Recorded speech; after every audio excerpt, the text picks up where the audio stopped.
இன்றைக்கி எங்கள் வீட்டில் பண்ணைக்கீரை கடையல் தாங்க செஞ்சுருந்தேன். கீரையே வேண்டான்னு சொல்கிறவங்க இப்போல்லாம் அடிக்கடி கீரை செஞ்சு தரையான்னு கேட்குறாங்க. சந்தைக்கு போயிட்டு வரும்போது 3 கட்டு பண்ணைக்கீரை வாங்கிட்டு வந்திருந்தேங்க.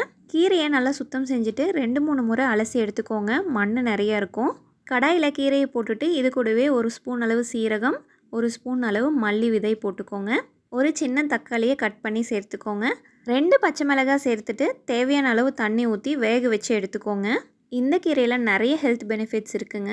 கீரை சாப்பிட்டா ரொம்ப நல்லதுன்னு சொல்கிறாங்க. ஆனால் நமக்கு மார்க்கெட்டில் கிடைக்கிற கீரை எல்லாமே மருந்து போட்டு விளைவிக்கிற கீரை தாங்க கிடைக்குது. இதுபோல் பண்ணைக்கீரை, குமிட்டிக்கீரை, தொய்யக்கீரை இது எல்லாமே வயல்லேருந்து டைரெக்டாக பறிச்சுட்டு வருவாங்க. மருந்து எதுவும் போட மாட்டாங்க. கீரையை ஃபஸ்ட்டு வேக வச்சு கடைஞ்சி தனியாக எடுத்து வச்சுக்கோங்க. இப்போ அதே பாத்திரத்தில் கொஞ்சமாக எண்ணெய் விட்டு தாளிப்புக்கு கடலைப்பருப்பு, உளுத்தம்பருப்பு, கடுகு இதெல்லாம் சேர்த்துட்டு வெங்காயம், பூண்டு, வரமிளகாய் சேர்த்துட்டு லைட்டாக வதக்கி விட்டுருங்க. தேவையான அளவு உப்பு சேர்த்துக்கோங்க. வெங்காயம் ரொம்ப வேகிற அளவுக்கு வதங்கணுன்னெலாம் தேவையில்லைங்க. லைட்டாக அந்த க்ரன்ச்சினஸ் இருந்தால் ரொம்ப நல்லாயிருக்கும். இப்போ வேக வச்சு நம்ம கடைஞ்சி வச்சுருக்கோம் இல்லைங்களா, அந்த கீரை இதிலையே போட்டுட்டு கடைஞ்சி எடுத்துக்கோங்க.